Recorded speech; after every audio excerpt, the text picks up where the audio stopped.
We're preparing to live stream on YouTube.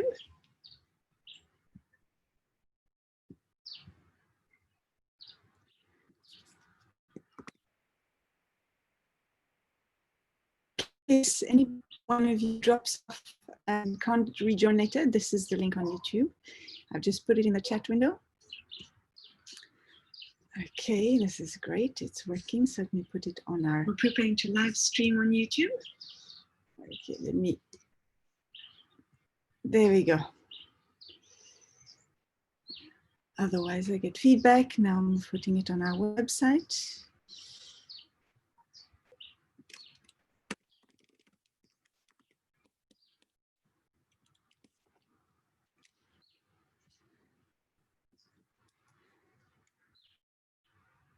And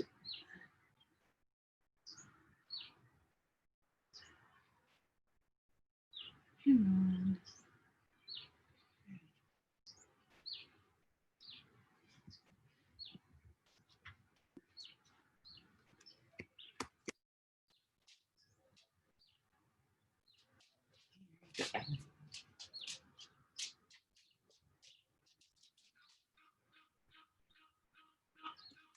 All right, all ready to go in terms of streaming and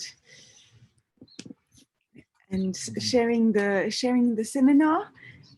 It's now 16:02. We have a lot of participants. Welcome to all. We are very happy today to welcome Dr. Linda Strubbe, who joins us all the way from the other side, from the Pacific coast of Canada. So it's very early in the morning over there. Thank you so much, Linda, for joining and for sharing your expertise. We're all a bit under the shock of having to switch suddenly, abruptly to teaching online. And when it comes to university level physics and astronomy, there are things like labs and things like assessments and tutoring that are really difficult to just come up and with solutions that just give some continuity to the academic year. So we're in the middle of our academic year here in South Africa. And so we really look forward to your insights and to your advice. So Linda, please, the floor is yours. Thank you. Thanks so much. Thanks so much for inviting me, Carolina, and thank you all for being here. I'm really grateful to be able to join you, as Carolina said, from the other side of the world. This is really amazing, and thanks for all joining. I'm gonna start sharing my screen.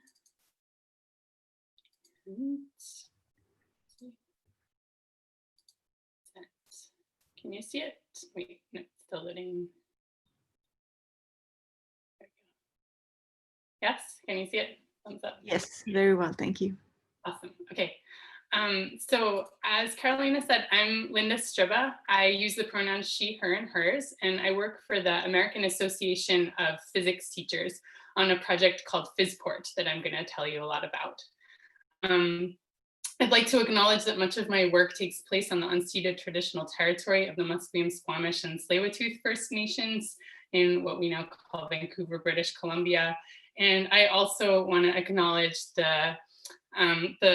with sadness and outrage, the police violence and the systemic racism that is coming to light in the US that has been going on now and throughout a long time in history. And the way that that's affecting the situation in the US, but the Black and Indigenous communities around the world. So that's not the focus of my talk, but this is all part of the backdrop on which we're facing these really difficult situations in education. So I wanted to mention that as we get started. So the title of my talk is, I suddenly have to move my face-to-face physics or astronomy course online. What should I do? And this may be thoughts that have crossed your mind recently. If you have felt some anxiety about this, you're not alone. A faculty member that we interviewed a few months ago said, if someone had said, you've got to put your entire course online, I would have said, okay, give me a year. And a year is probably not enough. Trying to pull this off in 3 days is nuts. So lots of people are finding this a challenging thing. And I work on a project called PhET that is trying to help make it a little bit easier by offering some ideas to all of you. So PhysPort is a US-based web resource to support physics academic staff in using research-based teaching and assessment in their classes. And you can come and visit the website listed here. And collaborators on the work that I'll be presenting are Sam McKagan, who's the director of PhysPort, and Adrian Madsen, who's the assistant director for PhysPort, and also contributions from many in the physics and astronomy education community. And indeed, when my talk is over, I'd like to invite you, if you have resources that you would like to share, I'd be really happy to hear them, and we can add them to the resources that we have listed on PhysPort so that everyone can benefit from each other's expertise.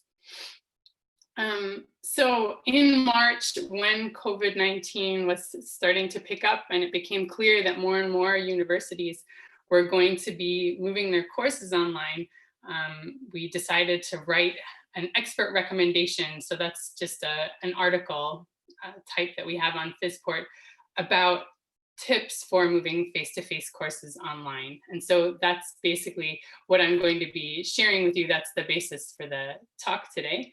And the link to the expert recommendation is embedded in the slides, which I think Carolina sent to everyone. So I hope that you'll go and check out the article itself, because there's a lot more information there than I will share with you today. A little bit about my background too, before diving in. So my PhD is in theoretical astrophysics. I studied black holes, and I did that in my first postdoc as well. And then I decided to change my career to physics and astronomy education. So I was a science teaching and learning fellow at the University of British Columbia. And now I do education research with the American Association of Physics Teachers. In my previous role, I did do a lot of physics and astronomy teaching, and I taught one online class for graduate students called Diversity in the College Classroom. But I myself am not doing any teaching at the moment, so I don't have the lived experience of moving a class online suddenly. I have, however, been talking to lots of staff who are doing it, and the fact that I'm not doing it is probably why I have time to put together lists of resources for those of you who are. But I just wanted to explain that, and also mention that my talk is, or my work is based in the US and Canada. So I think many of the ideas that we have and are sharing are relevant across many contexts, but I also recognize that many of you are in South Africa or in other parts of the world, and the contexts are definitely different in different places. So I hope you'll find that many of these ideas are useful, but I'm also really excited for a discussion at the end where we can learn a bit more about each other's contexts and how different ideas may apply or may have to be different for the different contexts.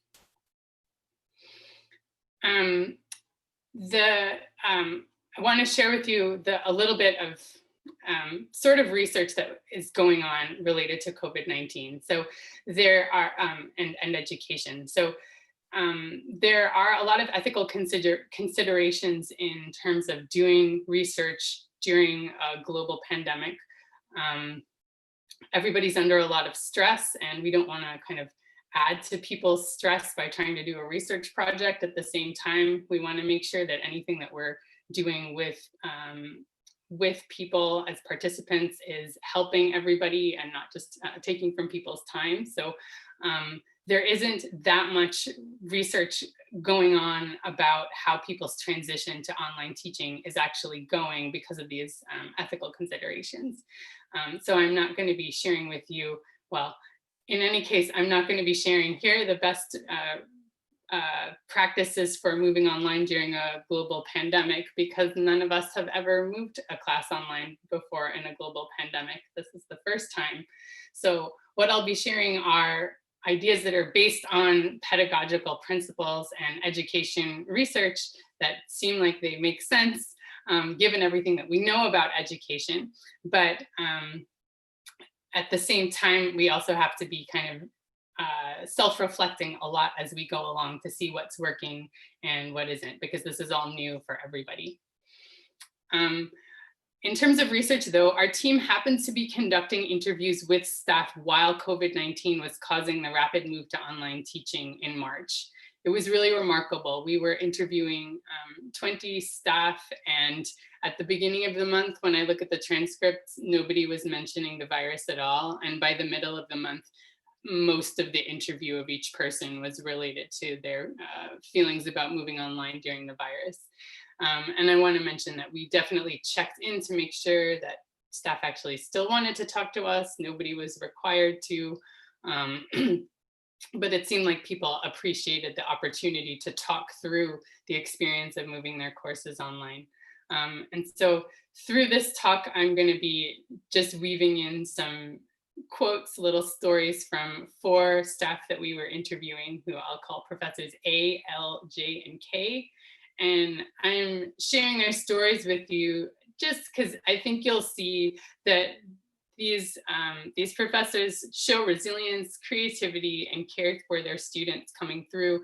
And I think these are universal themes. I think that academic staff, teachers around the world are showing this in the face of this really difficult time. So I think there's a lot of hope despite this challenging time that we're in. So Professor L is a department chair. And one of the things she told us is that at an early department meeting, I wanted to model for staff how they could make a teaching decision for themselves, not trying to tell them what to do. And then I just reassured them that I would trust them to do whatever they thought was best for our students. And I really like Professor L's approach of modeling, not telling people what to do, but trusting their expertise and supporting them. And so I kind of want to copy that idea by, I'm not going to tell you what to do either, but offer you some considerations, so things to think about and some ideas, and looking forward to discussing them with you. So the considerations are equity and compassion, class community and collaboration, and reflecting on teaching. And then we'll talk about some more specific things to do with physics and astronomy, about moving labs online, and I'll share with you some free physics and astronomy resources for online teaching.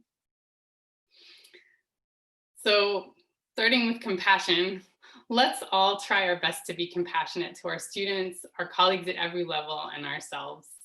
It's important to recognize it's a challenging time for everyone, and we are all in this together. At the same time, it is a more challenging time for some of us and for some of our students than for other students. And often those are students who were already in challenging situations, who are already marginalized in some way before COVID-19. And so keeping in mind equity is a super important part of moving to online teaching. And I'm going to mention several different aspects of that. So the first one is related to access. When we move our courses online, students need access to a device. They need a computer, or they need a mobile phone. And it's not enough probably to just have a smartphone. Often there's software that we'd like our students to be able to use, and their device has to be up to date enough to be able to accommodate that. So recognizing that not all students will necessarily have access to these. Having a reliable and affordable internet connection is super important and not available to everyone. Carolina mentioned to me that University of Western Cape has been fundraising to help students to buy internet. I think that's awesome. Having common household materials for labs. If we want students to do lab experiments at home, we have to recognize that what might seem like it's going to be a common household material actually may not be available for all students in their contexts. And are there ways that we can offer different options, or help students to buy things that they may not necessarily have just lying around at home? Some other access challenges are having time to do schoolwork. Some students may have to work who didn't have to work before. Having a quiet space to do studies. Students may be caring for children or other family members. Their family members may be sick. The student may be sick themselves. So there's really a lot of possible challenges that students can be experiencing in access. And just asking students about their access situation and working together with them to figure out solutions are really important parts. And Professor Jay offered an example of that, saying, not everybody has internet access at the place where they live. And she knows that because she created a survey for them. She says, but I've talked to the students who don't and made sure that they're feeling okay, and that if it becomes a problem, they know that I want to know. So she's letting her students know that she cares about them and wants to stay in touch with them about their access situation. Another important aspect of thinking about equity is challenges related to abilities and disabilities that different students may have. Many universities have a campus disabilities office or center, and staying in touch with them can be really helpful. So in online teaching, some things that are really important are thinking about captioning your lectures. Or any instructional videos that you find online. And there's some software that can help with that. And that's really important for students who are hard of hearing, and can be helpful for students who are not as comfortable in the language that you're teaching in also. Thinking about making documents that you share with students interface well with screen reading software is important for visually impaired students. And thinking about students who may have learning disabilities that was allowing them extra time on exams or assignments, how are you going to incorporate that into online teaching is important too. The University of Washington in the US has a lot of really great resources related to access and disabilities and the transition to online teaching. So I'm listing some of the resources here, and I really encourage you to check them out. Another aspect that they share is kind of an overall approach to thinking about students with different with disabilities and different abilities, which is called universal design. So this is a large area to learn about, but kind of the big picture idea is that rather than waiting for individual students to tell you, I need this accommodation or I need that accommodation, to try and, as much as you can, offer universal accommodations to all students. The goal being that now students at least don't have to go over this additional barrier to ask for help, that maybe they, and disclose something that maybe they don't want to, or just taking that extra piece of energy to ask for something if you give it to them without them asking. And at the same time, if you know students in your class who have disabilities, it's really great to reach out to them individually, in addition, to find out, are the accommodations that you're offering enough, or are there more things that they need and more individual ways that you can help them? And then the last piece about equity that I wanted to mention is about marginalizing and offensive comments. Unfortunately, there are some of these around, and it's important to be ready to recognize and disrupt them. Racist or xenophobic comments about the virus, like it's the disease from China, or ageist or ableist comments like, only old people get sick from COVID-19, or people with healthy immune systems have nothing to worry about. Those kind of comments make it sound like old people or people who have compromised immune systems don't matter. And that's not the message that we want our students to be hearing from each other, from us, about themselves or about society in general. So these are all some thoughts to have in mind related to equity and compassion in our move to online teaching. Next, I want to mention class community and collaboration. So many of us are probably teaching in person in interactive ways, and knowing that active learning and interactive engagement are really important parts of students having effective learning experiences. But when it comes to moving a class online, that can feel really difficult. It's definitely a different experience than having the students there in front of you to work with. But I want to offer the thought that your online class can definitely still be interactive. And let me share some ideas for how to think about doing that. So first, are a couple of practical things.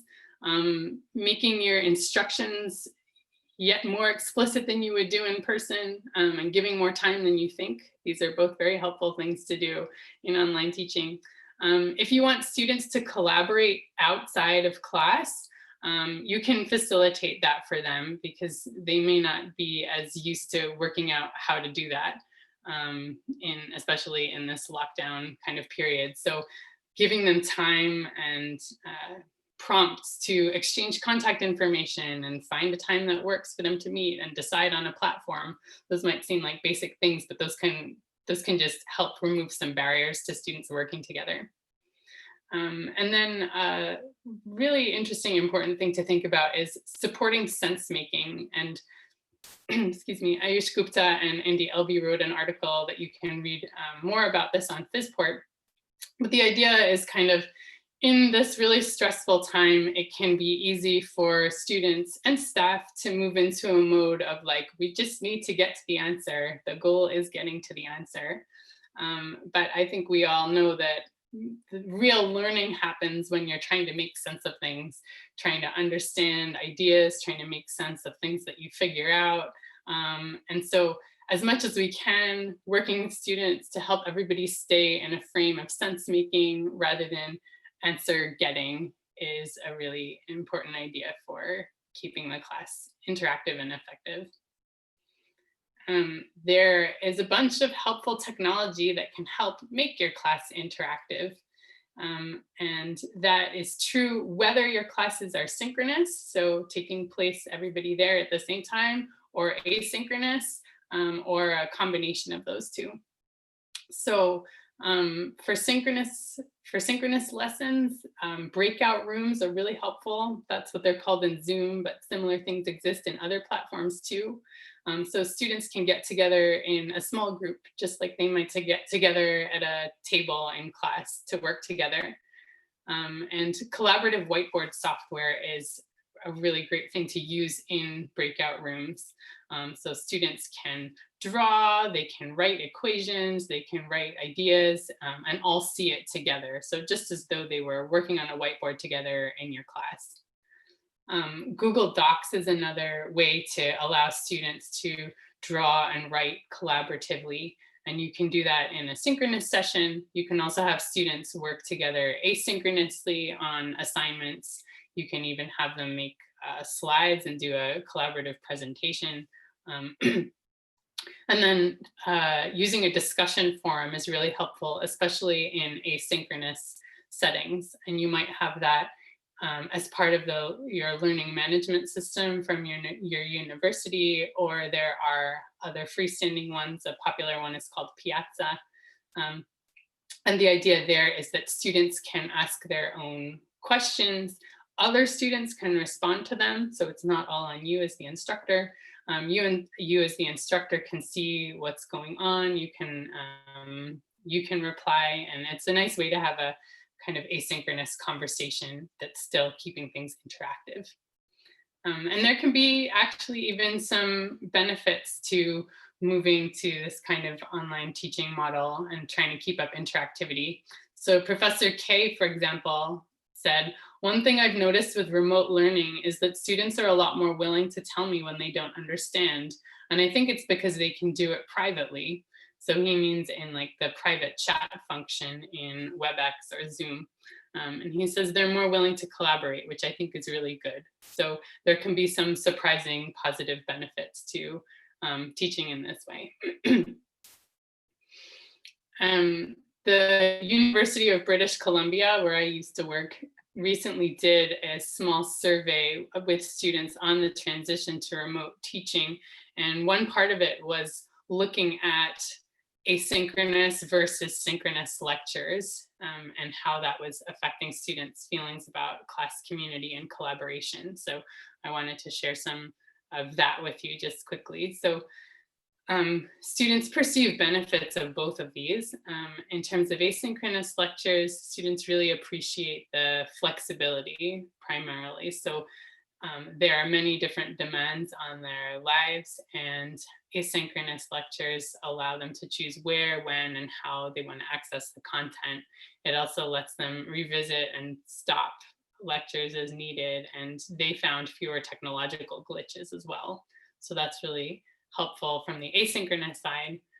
From the synchronous side, you get more normal interaction with professors and peers. It can help with accountability and time management, which is something that can be tough in this period, and kind of keeps a sense of normalcy and predictability. So there are benefits and challenges to both asynchronous and synchronous lectures, and I think it makes sense to just for every different context or situation, think about which of those will work best for your students and for you. Some people choose asynchronous, some choose synchronous, and some are choosing a blend of both of those. So that can perhaps be the most powerful if you can. And then the next thing to talk about is reflecting on your teaching. So you can try lots of things in your teaching, but the next piece is to figure out how well it's working and keep developing as a teacher.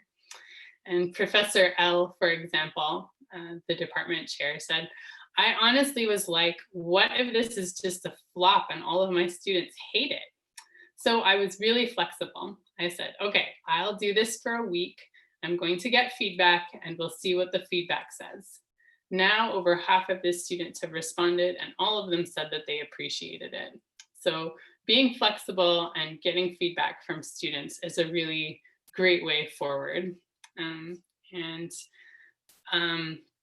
Just reflecting on your teaching in general is a great way to keep developing as a teacher during this particularly difficult period. So try and solicit student feedback often if you can, and think about how you can incorporate their feedback into your teaching. It's great if you can share with your students how you're addressing their feedback so that they feel heard and are happy to keep giving you feedback. And even if your response has to be, I am not able to incorporate that feedback because of X, Y, and Z reasons, even sharing that with students is really valuable to help them keep feeling heard by you.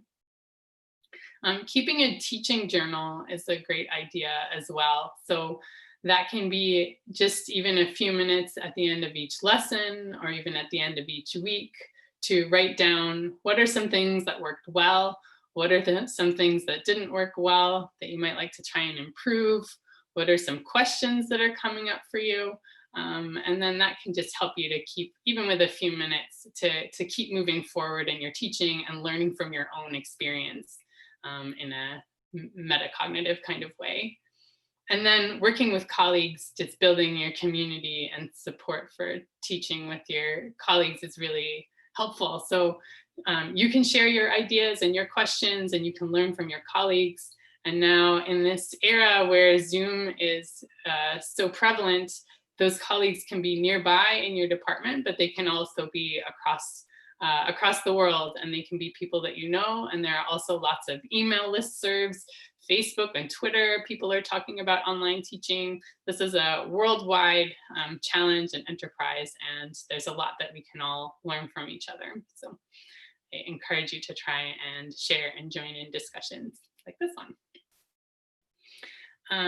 Okay. I would now like to spend just a little bit of time sharing about some specific ideas related to labs and physics and astronomy resources. And moving labs online is a challenge that is perhaps even more than moving a lecture-based course online, so much so that we wrote a whole other expert recommendation about it, and you can read the article if you would like. I think a helpful way to think about labs is that they contain a bunch of different components, not necessarily like steps, but different goals, different kind of themes of things that you want to be happening in labs. And some of them you can move online similarly to how you would move pieces of a lecture course online.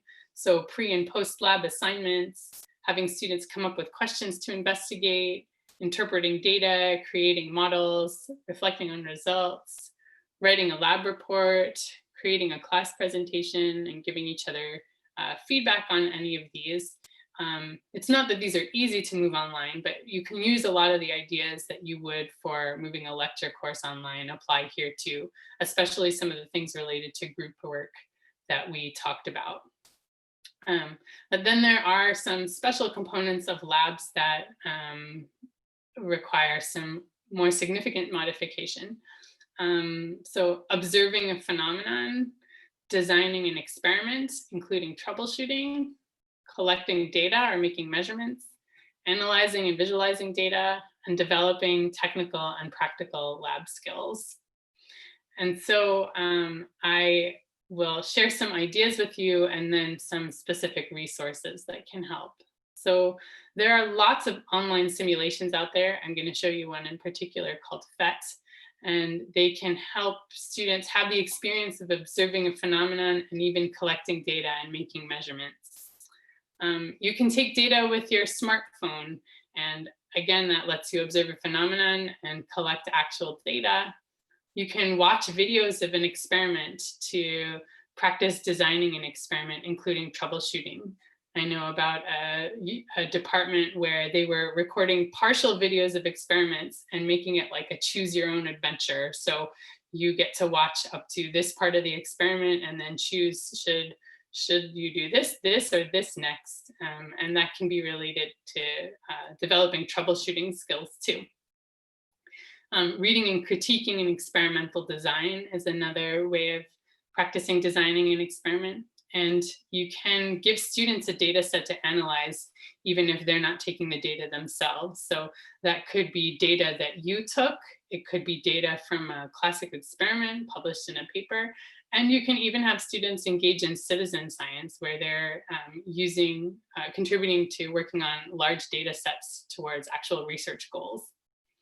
And finally, developing technical and practical laboratory skills that's pretty difficult when it has to happen at home. You can have students do some experiments in their own places, particularly if you can have them borrow equipment from you or something like that. But I think in many cases, those skills may have to wait until we're back to face-to-face.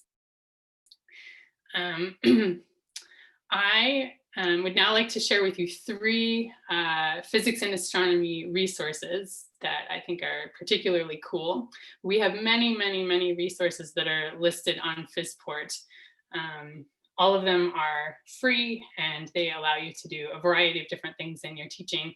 And you can think about how you want to either adapt your current teaching to how these can help you to do that, or how do you want to incorporate these into new ways of teaching that you hadn't done before. So the first one I'm going to show you is called PhET Interactive Simulations, and they are from the University of Colorado. And I think what I'm going to do is stop sharing my screen so I can actually show you. So PhET is a set of many simulations for physics and astronomy and biology and chemistry and math and earth science. They're based on a lot of research, and they're really great. And I thought I would show you one example. This one is called Masses and Springs. And here are the springs, and I can hang a mass on this one. And I can watch it oscillate, and then I'm gonna hang a mass on this other spring and watch it oscillate. Look, they oscillate at different frequencies. And apparently I had set this to be on the moon. We can go to Jupiter. Whoa. So there's a lot of really cool stuff that you can do in this simulation. You can move to a different frame where it shows you the potential and kinetic energy. You can see the vectors from gravity, from the net force. So there's a lot of really cool stuff that you can do in this PhET simulation. And this is just one of many, many simulations that PhET offers. Another thing I wanted to show you is called Academo, which has a virtual oscilloscope. And if the internet connection isn't too bad, you should be able to see that this is analyzing my voice while I speak, which is pretty fun. And I will speak, and you can freeze the live input and study it. There are a lot of different adjustments that you can make to the settings of the oscilloscope. And there's a lot of really cool things you can do in that. Let me get back to here.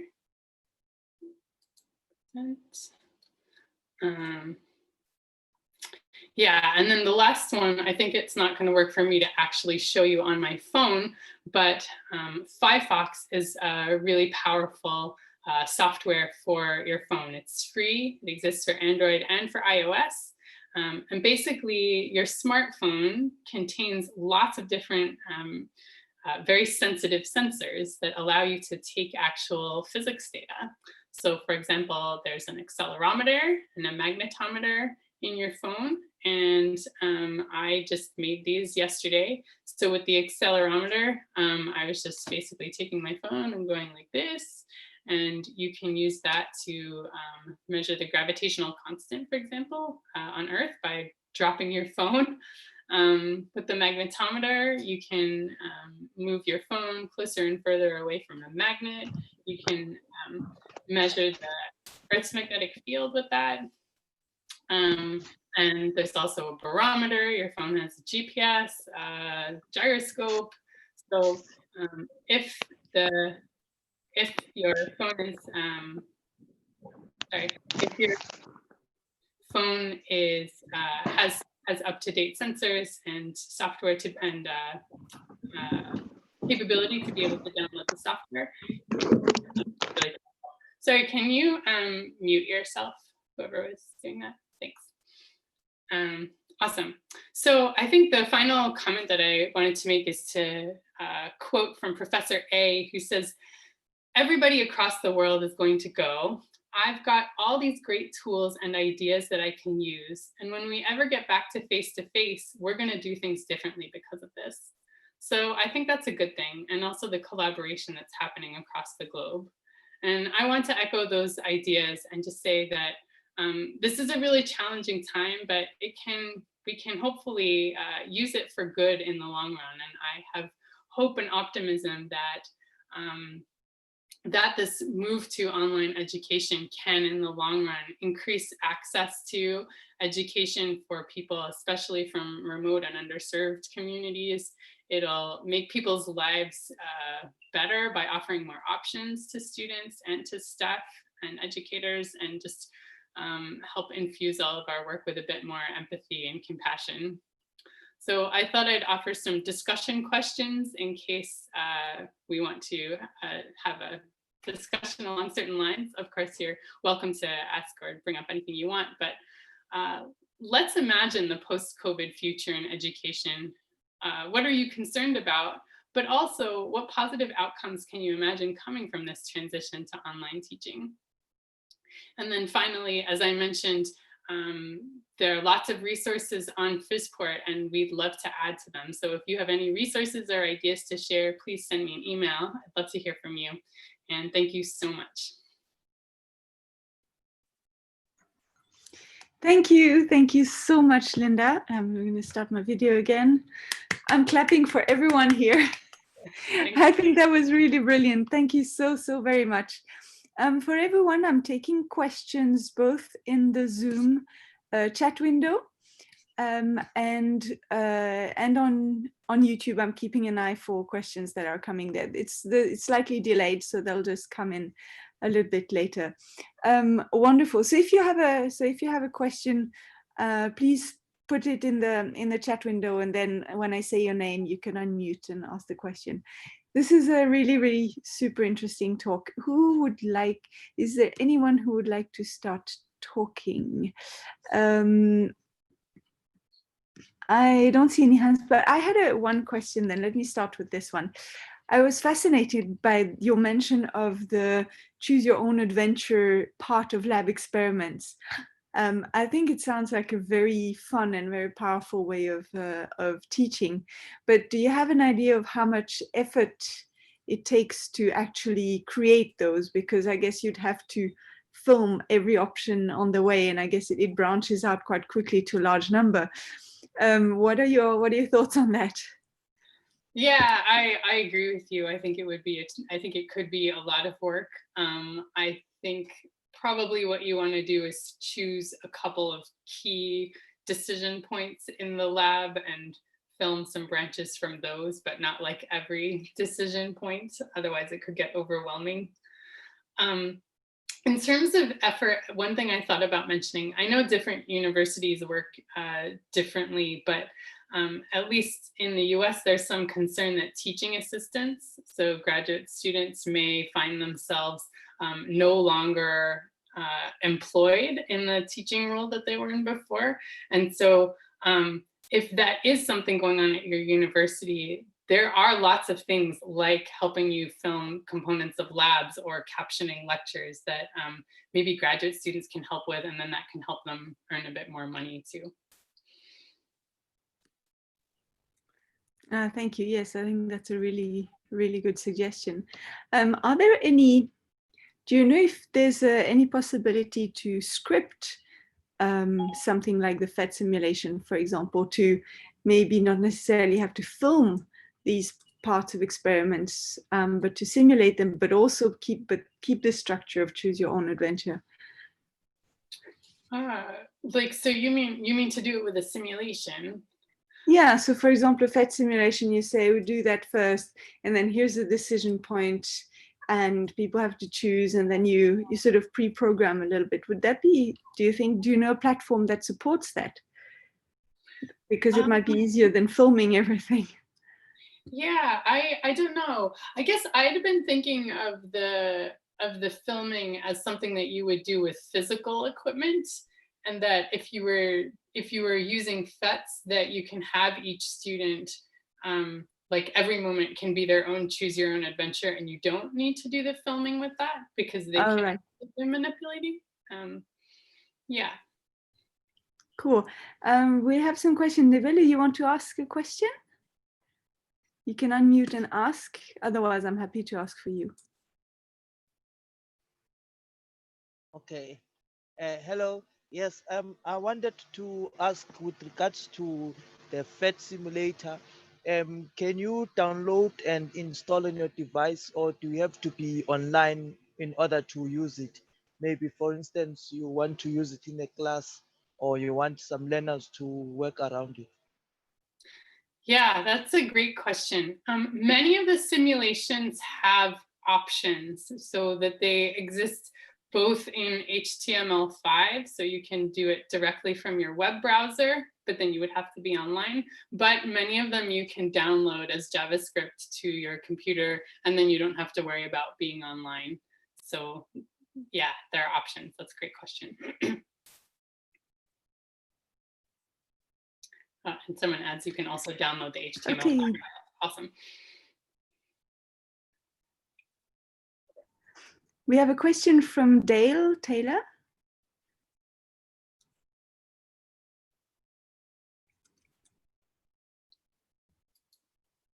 I'll just read out the question. So, is there a way to get PhyPhox on a website and then have students download it from there to their phones? I think maybe we should put the link up to the app PhyPhox. Is it on all the app stores? Yes, it is. It's in, let's see, it's in the slides, if I can find the slides over again. So I mean, it's easy to find in the Play Store. So I've got, and our students, anything that comes from our course website is sites are zero rated. Anything that they get off the Play Store, they've got to pay. Not that it's big. Possible to be able to put it on my course website so that they don't have to pay. If you don't know the answer, it's fine. Sorry, I couldn't totally hear that. I think what you're asking is... No, my mic properly plugged in. I do apologize. Is that better? Oh, yeah, much better. Yes, sorry. So our course, the university websites are zero rated for data. Students don't have to pay for data for anything that they get from there. So it's very easy to find PhyPhox on the Play Store. I've done so. I've installed it while we're sitting here. But I want to know if there's a workaround to have students not have to pay data by being able to put it on our course website and then have them get it onto their phones from there. If you don't know, that's not a problem. Yeah. I don't, but thanks for bringing it up. I hadn't even realized that that would be a consideration. No, I don't know. If you find out, please tell me. Yeah. Yeah, that's a good point. Yeah. You could write to them and ask. Like a lot of places are wanting people to use their software. So if you let them know that it's an important thing, maybe they would do it for you. We have a question from YouTube too, from our colleague Ian Schroeder, who asks if the participants were their own. Sorry, can you say that again, Carolina? So Ian asks if the participants who were interviewed, if they were part of a team or if they were on their own. So I guess if it was one faculty or if they were just individuals in different universities, I guess. Yeah, great question. They were at a bunch of different universities. None of them were from the same university, so they didn't know each other. Okay.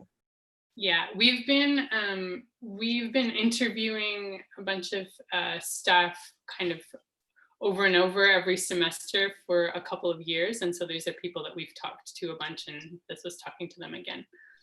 Yeah, just following up with them. Right. Let me see. Oh yes, Ian also replies to Dale's question. You can get the APK from the PhyPhox website. So that's the app package for Android, and that presumably you could put somewhere for download. I guess the problem with that is that you don't get the automatic updates. So as soon as there's a new version, you would have to go and fetch it and put it up again, and manage that yourself. But yeah, I don't think that, I don't know if it's feasible to do that for the Apple platform, but most of our students don't have Apple phones. It's mostly Android here, so yeah. Sally, you have a question. You're welcome to unmute and ask your question directly. So thanks very much, Linda. That was very interesting, and it's amazing how the experiences across the world actually resonate. I mean, if actually in the detail, surprisingly, I mean, usually not always that way, but in the detail at the moment. I know that Nurana's just taught a lab course, so I don't want to put her on the spot, but you know, it would be interesting to know if she has any comments about this, because I think you know, she has used some of these.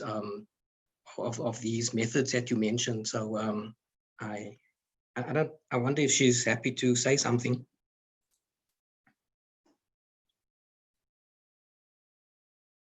Hi. I'm really shy and there's a lot of people, you know. So Sally said he doesn't want to put me on the spot, but I think he just has.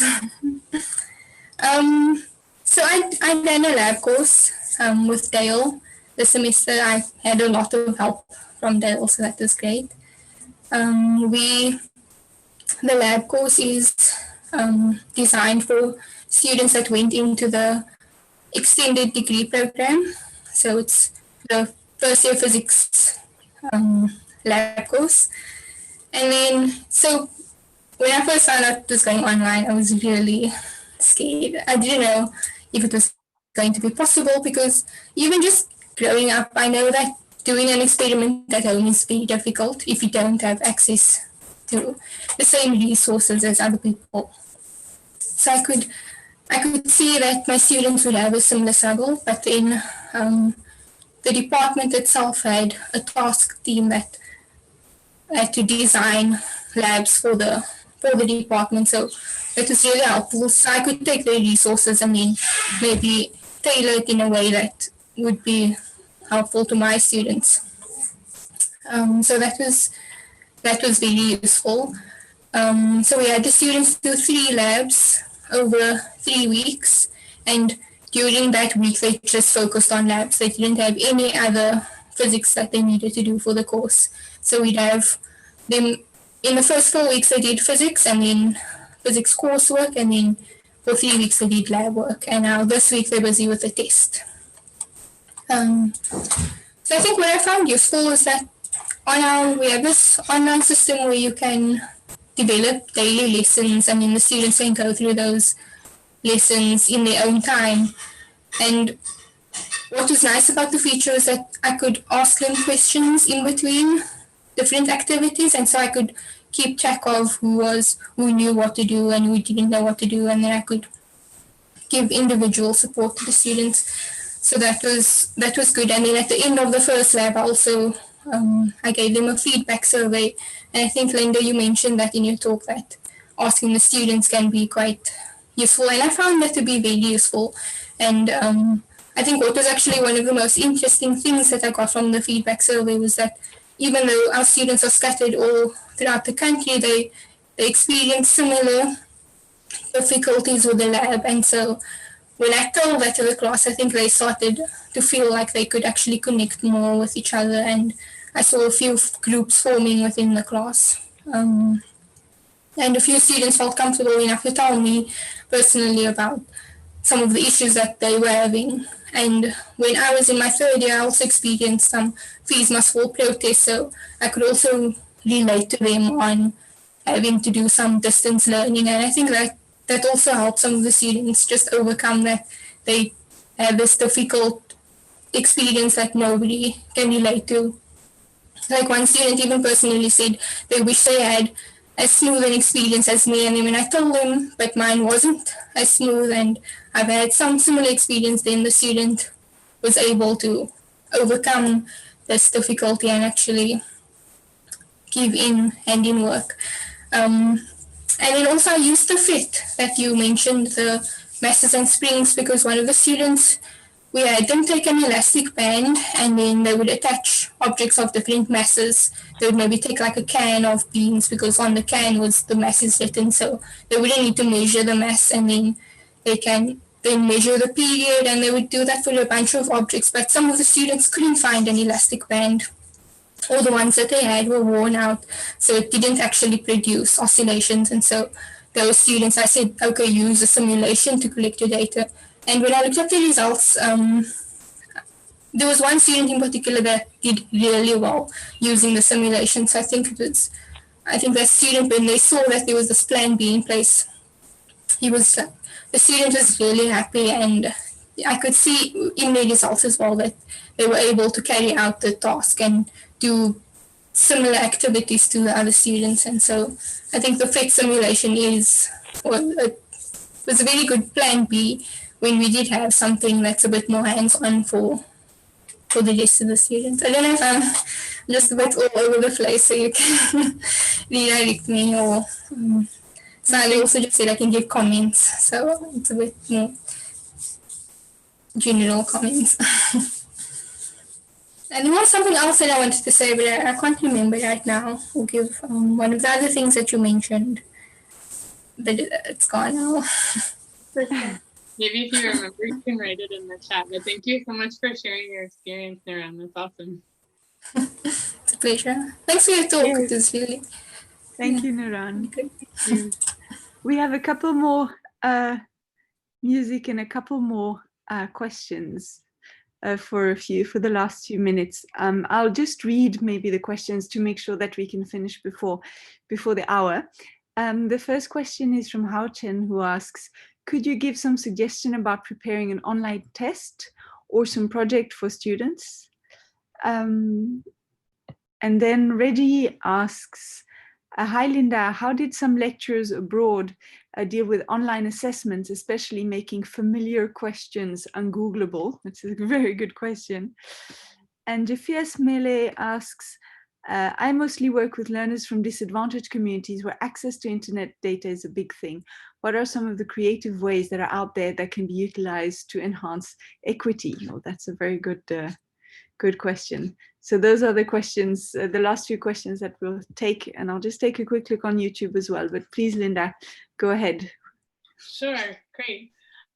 Yeah, I'll say a little bit about online assessments and exams, because I know that's very high on lots of people's minds. How do we do this? It's a really different environment to do it online. And there are lots of options and ideas, but I think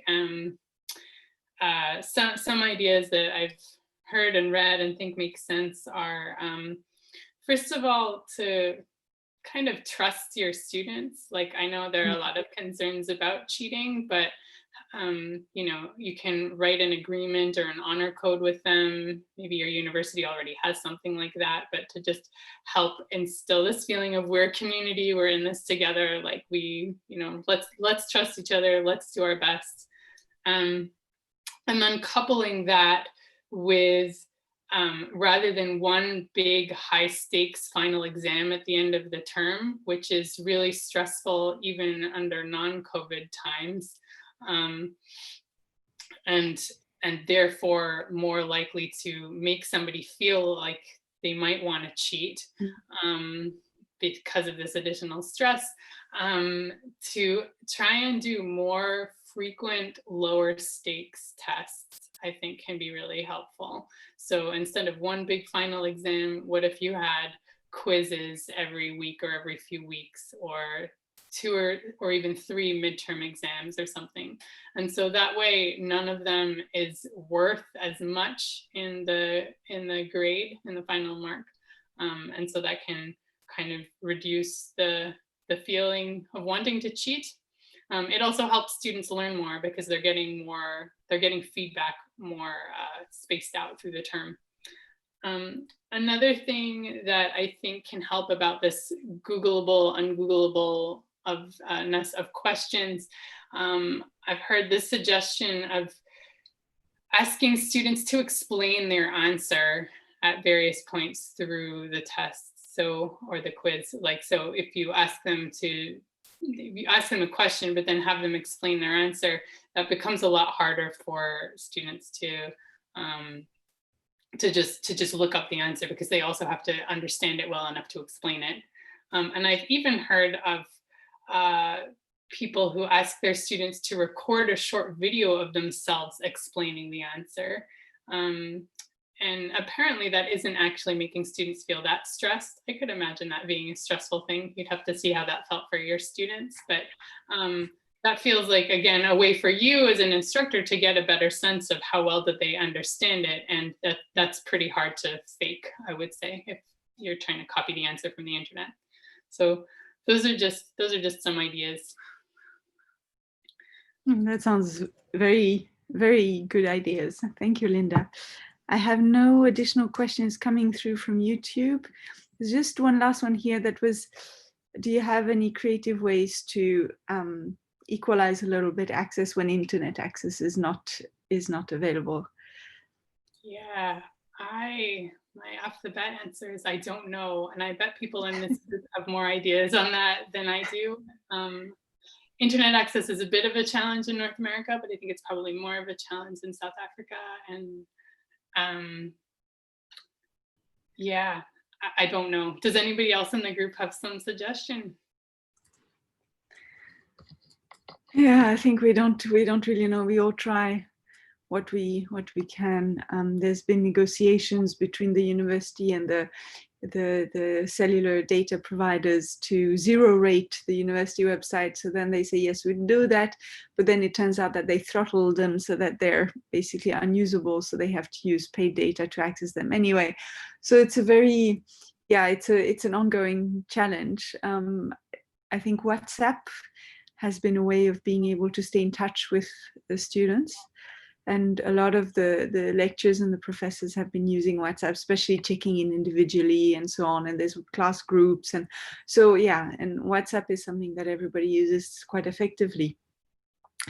But yeah, other than that, it's really difficult. Some students don't have access, or they have to go out to find access, to find signal, and then it's not suitable for learning. So there's like an asynchronicity between the place of study and the place of communication, for example. That can be an additional challenge for the students.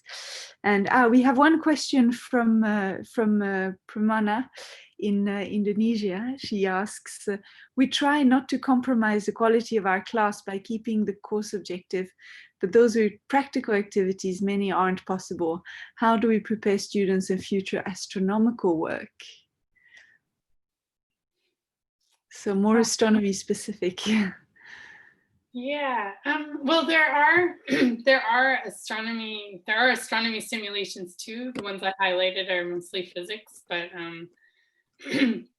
there's like Stellarium is free planetarium software, and you can actually take data from that and create labs around that.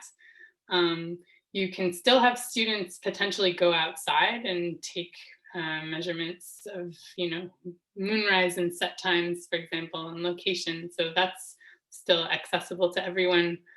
There are simulations to do with like planetary transits or phases of the moon, gravity. So there are lots of things that we can do in astronomy as well.